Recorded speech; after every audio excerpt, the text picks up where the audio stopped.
नमस्कार दोस्तों, आप सभी का स्वागत है अनुराग सर के साथ साइको एक्सप्रेस में।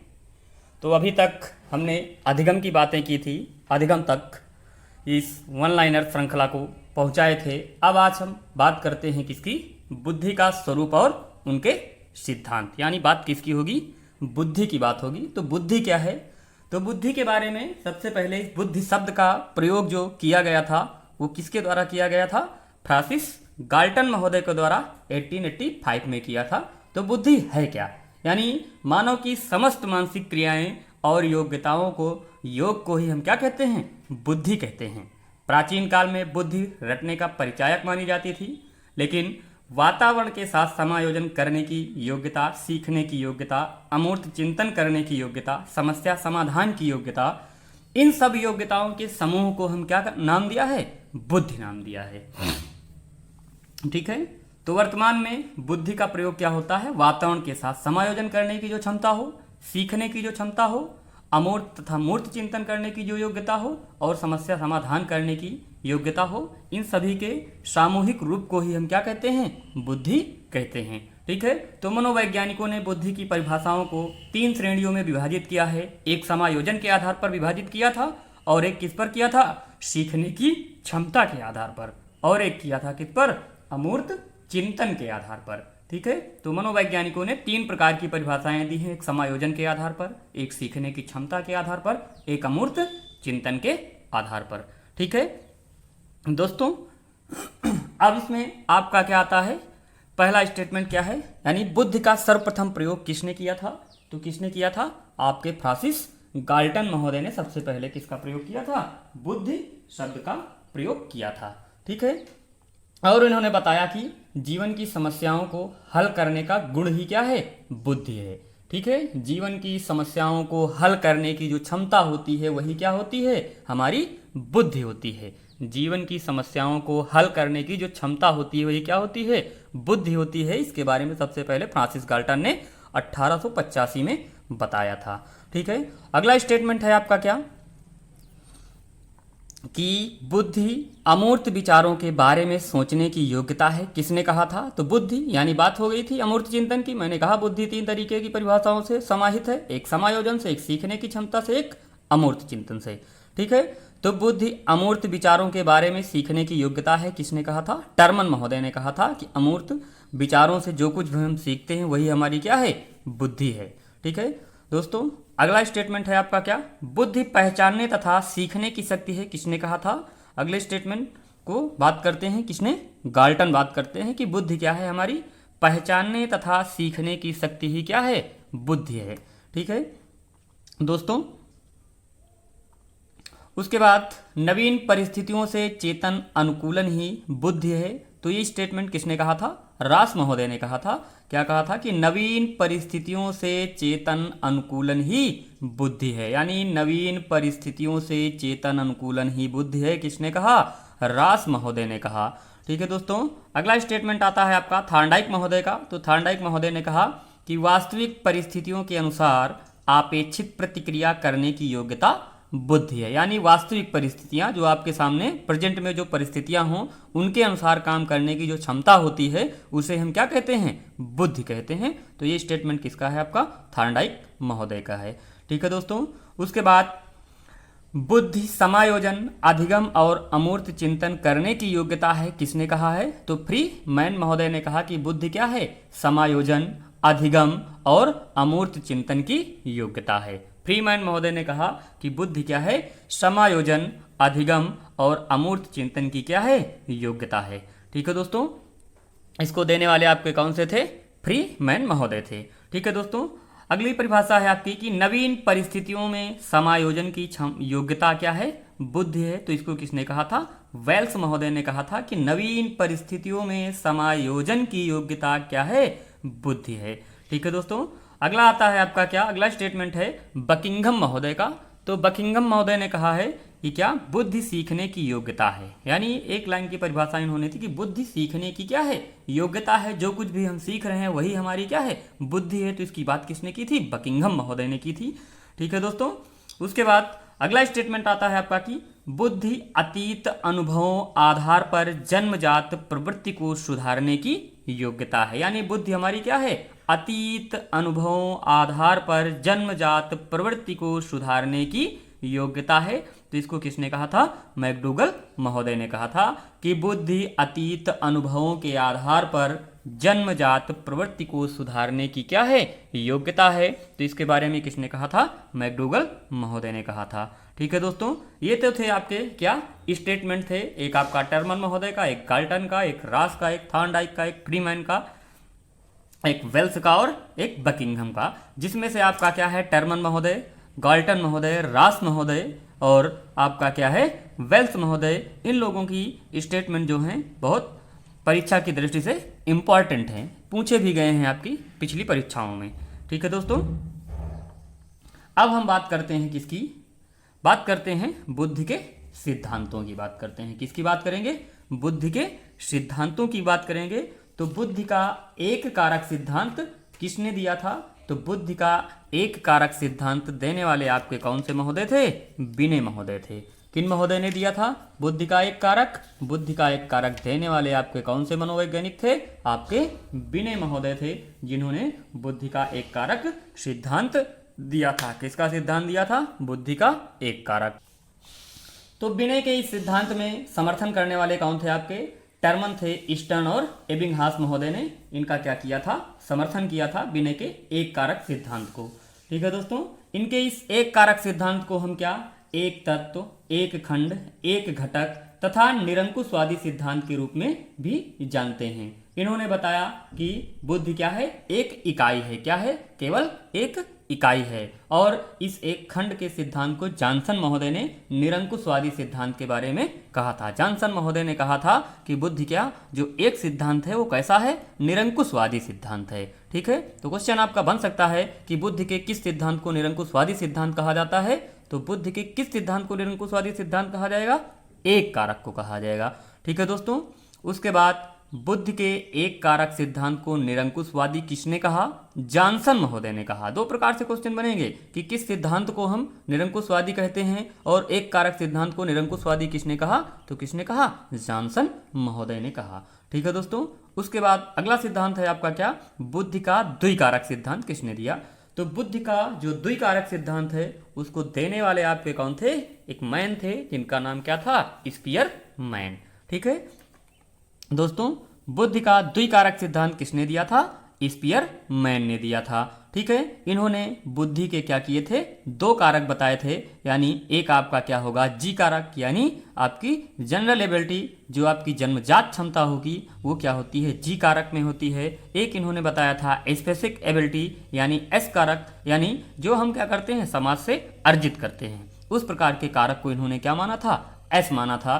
ठीक है दोस्तों, ठीक है, इनके अनुसार यानी बुद्धि के क्या होते हैं, दो तत्व पाए जाते हैं। बुद्धि में कितने तत्व होंगे, दो तत्व होंगे। और ये आपका जी कारक जो होगा वो क्या होगा, जन्मजात होगा। आपका जी कारक क्या होगा, जन्मजात होगा। ठीक है, इसे हम अधिगम प्रशिक्षण द्वारा इसे हम बदल नहीं सकते। इसे हम क्या कर सकते हैं, अधिगम और प्रशिक्षण के द्वारा बदल नहीं सकते। ठीक है दोस्तों, जीवन में सफलता एवं असफलता की जिम्मेदार भी हमारा कौन सा कारक होता है, जी कारक होता है, ऐसा आपके स्पीयरमैन महोदय का मानना था। ठीक है, यह तत्व जिस व्यक्ति में अधिक पाया जाता है वह व्यक्ति अपने जीवन में क्या होता है, अधिक सफल होता है। ये आपके स्पीयरमैन महोदय ने कहा कि जी तत्व जिस व्यक्ति के अंदर पाया जाएगा वो क्या होगा, अपने जीवन में ज़्यादा सफल होगा। ठीक है, उसके बाद बात करते हैं इन्होंने यश कारक की। तो यश कारक आपका क्या होता है, यह वातावरण से अर्जित होता है तथा व्यक्ति में कार्य करने से जो उसके अंदर सफलता मिलती है वही आता है। इसे हम प्रशिक्षण और अधिगम के द्वारा क्या कर सकते हैं, बदल सकते हैं। ठीक है दोस्तों, संपूर्ण जीवन में किसी विशेष क्षेत्र में सफलता एवं असफलता का जिम्मेदार आपका कौन सा कारक होता है, यश कारक होता है। जो यश कारक होगा वो क्या होगा, आपकी पूरी लाइफ में सफलता और असफलता की क्या मेन भूमिका निभाता है। ठीक है दोस्तों, इन्होंने फिर कहा कि बुद्धि के जी कारक को किसके समान माना गया है, तो इन्होंने बुद्धि के जी कारक को क्या माना था, राजा के समान माना था। तो क्वेश्चन बन सकता है कि स्पीयरमैन ने बुद्धि के जी कारक को किसके समान माना है, तो बुद्धि के जी कारक को किसके समान माना है, राजा के समान माना है। ठीक है दोस्तों, उसके बाद बुद्धि के यश कारक को किसके समान माना है, तो बुद्धि के एस कारक को किसके समान माना गया है, प्रजा के समान माना गया है। ये आपके स्पीयरमैन महोदय ने कहा कि जैसे प्रजा कार्य करती है वैसे हमारा एस तत्व भी क्या करता है, काम करता है।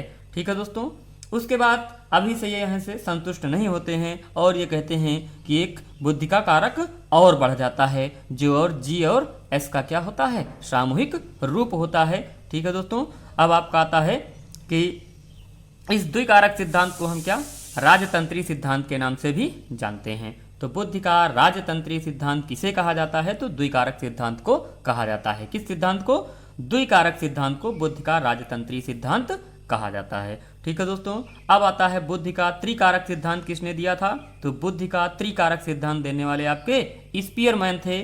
स्पीयरमैन ने, जिसमें उन्होंने बताया कि जी कारक क्या होगा, जन्मजात होगा, यश कारक क्या होगा, अर्जित होगा। उसके बाद तीसरा कारक उन्होंने बताया था जी प्लस यश, यानी सामान्य प्लस विशिष्ट, दोनों की सामूहिक योग्यता को हम क्या कहते हैं, तीसरा कारक कहते हैं। और ये जो सामूहिक योग्यता होती है बालक के अंदर, वो कैसी योग्यता होती है, भाषाई योग्यता होती है। समूह कारक किसकी योग्यता बताता है, भाषा की योग्यता बताता है। किसकी योग्यता बताता है, भाषा की योग्यता बताता है। ठीक है दोस्तों, ये आपका जब क्या होता है, आपकी भाषाई योग्यता को क्या करता है, बताता है। जो आपका ये तीसरा कारक है, किसकी योग्यता को बता रहा है, भाषाई योग्यता को बता रहा है, इन्होंने जो तीसरा कारक माना था। ठीक है, तो बुद्धि का एक कारक से वो बुद्धि का द्विकारक सिद्धांत और बुद्धि का त्रिकारक सिद्धांत अगर पूछा जा रहा है तो आपका देने वाले कौन थे, आपके स्पीयरमैन महोदय थे। ठीक है दोस्तों, अब अगला सिद्धांत आपका क्या आता है, बुद्धि का बहुतत्व सिद्धांत या बुद्धि का असातत्म सिद्धांत किसने दिया था, बुद्धि का बहुतत्व सिद्धांत किसने दिया था।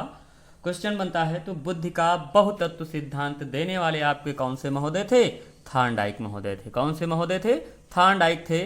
कि बुद्धि का बहुतत्व सिद्धांत किसने दिया था, तो किसने दिया था, थार्नडाइक महोदय ने दिया था। इनके अनुसार बुद्धि क्या होती है, अनेक छोटी छोटी योग्यताओं का क्या है, समूह है। इनके अनुसार जो बुद्धि होती है क्या होती है, अनेक छोटी छोटी योग्यताओं का क्या है, समूह है। जिस प्रकार आपका एक एटम होता है, परमाणु होता है, उसी प्रकार हमारी क्या होती है, बुद्धि होती है। ठीक है, इसलिए इस सिद्धांत को हम परमाणुवादी सिद्धांत के नाम से भी क्या जानते हैं। ठीक है दोस्तों, उसके बाद इन्होंने अपने इस बुद्धि के सिद्धांत की तुलना किससे की थी, बालू के ढेर से की थी। किससे की थी, बालू के ढेर से की थी। इस बुद्धि के सिद्धांत की तुलना किससे की थी, इन्होंने बालू के ढेर से की थी। तो क्वेश्चन बनता है कि बुद्धि के बालू का ढेर का सिद्धांत किसने दिया था, तो किसने दिया था, थार्नडाइक महोदय ने दिया था। ठीक है दोस्तों, या बुद्धि का परमाणुवादी सिद्धांत किसने दिया था, तो बुद्धि का परमाणुवादी सिद्धांत देने वाले आपके कौन थे, थार्नडाइक महोदय थे। कौन थे आपके,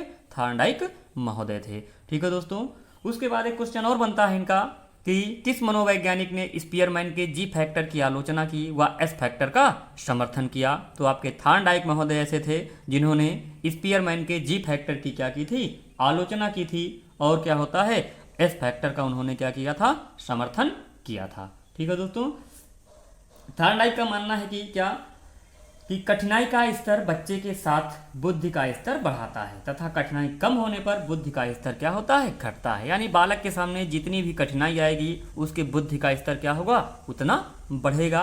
कठिनाई कम होगी तो उसके बुद्धि का स्तर क्या होगा, कम होगा। इसी वजह से इन्होंने कहा कि मनोवैज्ञानिक ने स्पीयरमैन के जी फैक्टर की क्या की थी, आलोचना की थी, और एस फैक्टर का क्या किया था, समर्थन किया था। ठीक है दोस्तों, उसके बाद क्वेश्चन बनता है आपका कि बुद्धि का परमाणुवादी सिद्धांत, असत्तात्मक सिद्धांत, मात्रात्मक सिद्धांत किसने दिया है, तो किसने दिया है, थार्नडाइक महोदय ने दिया है। क्वेश्चन बनेगा आपका कि बुद्धि का परमाणुवादी सिद्धांत किसने दिया है, बुद्धि का असत्तात्मक सिद्धांत किसने दिया है, या बुद्धि का मात्रात्मक सिद्धांत किसने दिया है, या बुद्धि का बालू का ढेर सिद्धांत किसने दिया है, तो किसने दिया है, आपका थार्नडाइक महोदय ने दिया है दोस्तों। ठीक है दोस्तों, अब अगला सिद्धांत आपका आता है क्या, बुद्धि का समूह कारक संघ सत्ता का सिद्धांत किसने दिया। किस नाम से जाना जाता है ये आपका, बुद्धि का समूह कारक सिद्धांत या संघ सत्ता का सिद्धांत किसने दिया है, तो किन महोदय ने दिया था, आपके थर्स्टन व कैली महोदय ने दिया था 1938 में। बुद्धि का समूह कारक संघात्मक सिद्धांत किसने दिया था, थर्स्टन व कैली ने 1938 1908 में दिया था। ठीक है दोस्तों, तो थर्स्टन ने बुद्धि के कितने तत्व बताए हैं? ठीक है, तो थर्स्टन महोदय ने अपने सिद्धांत में यह बताया है कि बुद्धि सामूहिक योग्यताओं के अनेक समूहों का क्या है? योग है। ठीक है, बुद्धि सामूहिक योग्यताओं के अनेक समूहों का क्या है? योग है। ठीक है, ना किसी एक योग्यता का, ना दो ना तीन योग्यताओं का समूह है। ठीक है, प्रत्येक समूह का प्रतिनिधित्व करने के लिए उसका क्या होता है? एक प्राथमिक कारक होता है। प्रत्येक समूह को प्रतिनिधित्व करने के लिए उसका क्या होगा? एक प्राथमिक कारक होगा, जिसे इन्होंने प्राथमिक मानसिक योग्यता कहा है। जिसे क्या कहा है? प्राथमिक मानसिक योग्यता यानी पीएमटी कहा है। ठीक है, थर्स्टन ने अपने सिद्धांत में बुद्धि के क्या 7 तत्व बताए थे। तो वो 7 तत्व दोस्तों कौन कौन से हैं? ठीक है, देखिएगा वो 7 तत्व कौन से हैं? आपका पहला है सांख्यिकी योग्यता। ठीक है दोस्तों, दूसरा है आपका शाब्दिक योग्यता, तीसरा है आपका स्थान संबंधी योग्यता, चौथा है आपका शब्द प्रवाह योग्यता, पांचवा है आपका तार्किक योग्यता, छठवां है आपका क्या? स्मृति योग्यता, और सातवां है आपका क्या? प्रत्यक्ष योग्यता। ठीक है, तो इन्होंने शुरुआत में 9 तत्वों की बात की थी, लेकिन शुरुआत में इन्होंने 13 प्रकार के तत्व बताए थे, लेकिन इस समय इनके तत्व कितने हैं? केवल 7 तत्व बचे हुए हैं, जिनकी ये महत्वपूर्ण बातें करते हैं। ठीक है दोस्तों, उसके बाद दोस्तों आता है अगला क्वेश्चन कि प्राइमरी मेंटल एबिलिटी किसकी पुस्तक है? तो प्राइमरी मेंटल एबिलिटी किसकी है? थर्स्टन महोदय की है। क्वेश्चन बन सकता है कि प्राइमरी मेंटल एबिलिटी किसकी पुस्तक है? तो किसकी है? थर्स्टन महोदय की पुस्तक है। या फिर अगला क्वेश्चन बनेगा आपका कि प्राथमिक मानसिक योग्यता के बारे में किसने बताया है, यानी पीएमटी के बारे में किसने बताया है? प्राथमिक मानसिक योग्यता के बारे में किसने बताया है? तो किसने बताया था? थर्स्टन महोदय ने बताया था प्राथमिक मानसिक योग्यता के बारे में। ठीक है दोस्तों, उसके बाद इन्हीं में इनके एक साथी होते हैं कैली महोदय। तो कैली महोदय की पुस्तक का क्या नाम था? Cross road in the mind of man. ठीक, क्वेश्चन बन सकता है आपका यह कि cross road in the mind of man किसकी पुस्तक है? तो किसकी पुस्तक है? कैली महोदय की। किसकी है? कैली महोदय की। ठीक है दोस्तों, कैली ने बुद्धि के कितने भाग बताए? तो कैली महोदय ने बुद्धि के कितने भाग बताए दोस्तों? ठीक है दोस्तों, कैली महोदय ने अपनी पुस्तक में cross road in the mind of man में बुद्धि के कितने भाग बताए थे? तो 9 भाग बताए थे। कैली महोदय ने अपने सिद्धांत में बुद्धि के कितने भाग बताए थे? 9 प्रकार के भाग बताए थे कि 9 प्रकार की बुद्धियां क्या होती हैं? हमारे सिद्धांत में काम करती हैं। इस वजह से इस सिद्धांत का नाम क्या पड़ गया था? आपका जो नाम पड़ा है क्या? समूह, वो आपका क्या? समूह कारक या संघ सत्ता का सिद्धांत। इसी वजह से इसे जाना जाता है। ठीक है दोस्तों, इनकी पुस्तक का नाम क्या था? आपका cross road in the mind of man. ठीक है दोस्तों, अब अगले सिद्धांत की बात करते हैं, जिसे थॉमसन महोदय ने क्या किया है? प्रतिपादित किया है। तो थॉमसन महोदय के सिद्धांत को किन नामों से जानते हैं? पहले ये जान लेते हैं।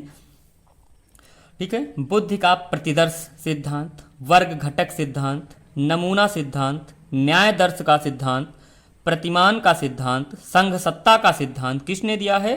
तो आपके थॉमसन महोदय ने दिया था।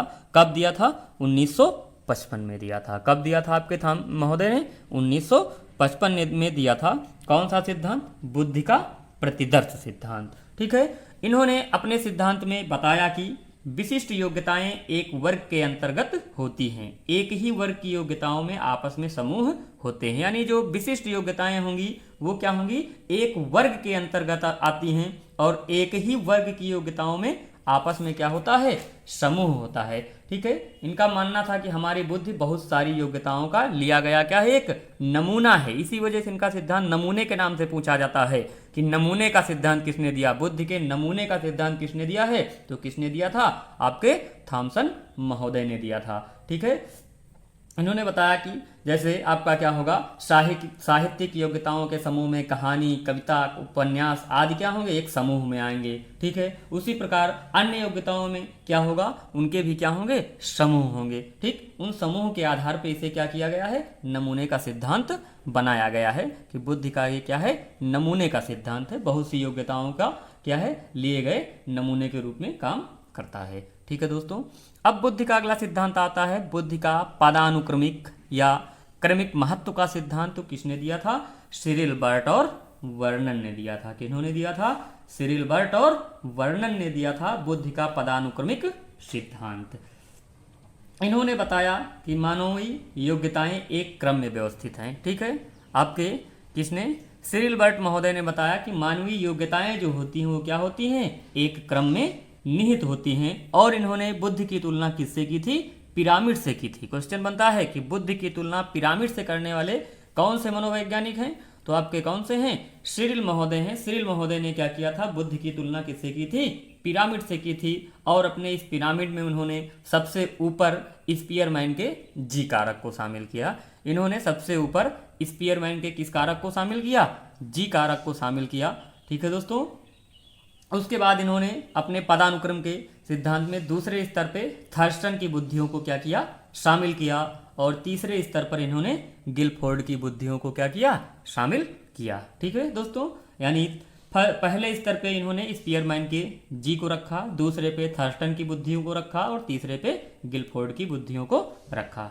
ठीक है दोस्तों, इन्होंने बताया है कि बुद्धि क्या है? एक पिरामिड के रूप में है। ठीक है, तो ये क्वेश्चन बन सकता है कि पिरामिडीय बुद्धि के बारे में किसने बात की थी? बुद्धि की तुलना पिरामिड से किसने की थी? तो किसने की थी? आपके सिरिल बर्ट और वर्णन महोदय ने की थी। ठीक है दोस्तों, अब अगला सिद्धांत दोस्तों आता है आपका कि बुद्धि का त्रिआयामी या सम्मिलित या 3D सिद्धांत किसने दिया है? तो किसने दिया था कि बुद्धि का त्रिआयामी या 3D सम्मिलित सिद्धांत किसने दिया था? किन दोस्तों ने दिया था? आपके गिलफोर्ड महोदय ने दिया था। किन महोदय ने दिया था? गिलफोर्ड महोदय ने दिया था। ठीक है दोस्तों, इन्होंने अपने इस सिद्धांत में क्या बताया था कि 3D सिद्धांत। क्यों 3D सिद्धांत नाम रखा गया इसका? क्योंकि इसकी जो आकृति होती है वो क्या होती है? 3D जैसी होती है। तो 3D आपका ऐसे बनेगा। ये आपका क्या है? 3D सिद्धांत। ये आपका क्या है? 3D मॉडल है। और इस 3D मॉडल को देने वाले आपके कौन थे? गिलफोर्ड महोदय थे। इन्होंने क्या किया था? 3D मॉडल में बताया था, एक बात बताई थी इन्होंने, किसकी? विषय वस्तु की बात कही थी। और दूसरी बात इन्होंने किसकी कही थी? संक्रियाओं की बात कही थी। किसकी बात कही थी? संक्रियाओं की बात कही थी। और तीसरी बात इन्होंने किसकी कही थी? परिणाम की बात कही थी। किसकी बात कही थी? परिणाम की बात कही थी। इन्होंने किन चीज़ों की बात कही थी? विषय वस्तु की, संक्रियाओं की और परिणाम की बात कही थी। ठीक है दोस्तों, यानी विषय वस्तु में आपके कौन से भाग आएंगे? चित्रात्मक भाग, सांकेतिक भाग, अर्थगत और व्यवहारिक भाग आ जाता है। उसके बाद संक्रियाओं में क्या आएगा आपका? संज्ञान, स्मरण, अभिसारी चिंतन, अपसारी चिंतन और मूल्यांकन की क्या की थी? इन्होंने बात की थी। परिणाम में आपका क्या होगा? इकाइयाँ आएंगी, वर्ग, संबंध, प्रणाली, रूपांतरण और अनुप्रयोग। इन भागों को इन्होंने क्या किया? शामिल किया। यानी विषय वस्तु, यानी बालक के सामने जो समस्या आएगी वही उसकी क्या होगी? विषय वस्तु होगी। उस समस्या को हल करने के लिए जो संक्रियाएं अपनाएगा, क्रियाएं अपनाएगा, वही क्या होंगी? संक्रियाएं होंगी। और समस्या हल करने के बाद जो फल मिलेगा वही क्या होता है? परिणाम होता है। तो इन्होंने अपने सिद्धांत में ये बात कही थी। ठीक है, कि विषय वस्तु होंगी, संक्रियाएं होंगी और परिणाम होंगी। ठीक है दोस्तों, ठीक है दोस्तों, उसके बाद इन्होंने बात कही थी। ठीक है, यानी आपके बात आता है अगला स्टेटमेंट, अगला क्वेश्चन आएगा कि गिलफोर्ड ने बुद्धि के कितने खंड बताए हैं? तो गिलफोर्ड ने बुद्धि के 120 खंड बताए हैं। कितने खंड बताए थे? बुद्धि के 120 खंड बताए हैं। अगर वर्तमान में पूछा जाए कि गिलफोर्ड ने बुद्धि के कितने खंड वर्तमान में हैं, तो वर्तमान में कितने खंड हैं? 180 खंड हैं। ठीक है, अगर क्वेश्चन केवल ये पूछा जाता है गिलफोर्ड ने बुद्धि के कितने खंड बताए हैं, तो पहले उन्होंने 120 खंड बताया था। और वर्तमान में क्वेश्चन बनता है कि वर्तमान में गिलफोर्ड के अनुसार बुद्धि के कितने खंड हैं? तो कितने हैं दोस्तों? 120 खंड हैं। ठीक है दोस्तों, उसके बाद फिर आपका आ जाता है बुद्धि का कावा खा सिद्धांत। बुद्धि का कावा खा सिद्धांत। तो बुद्धि का कावा खा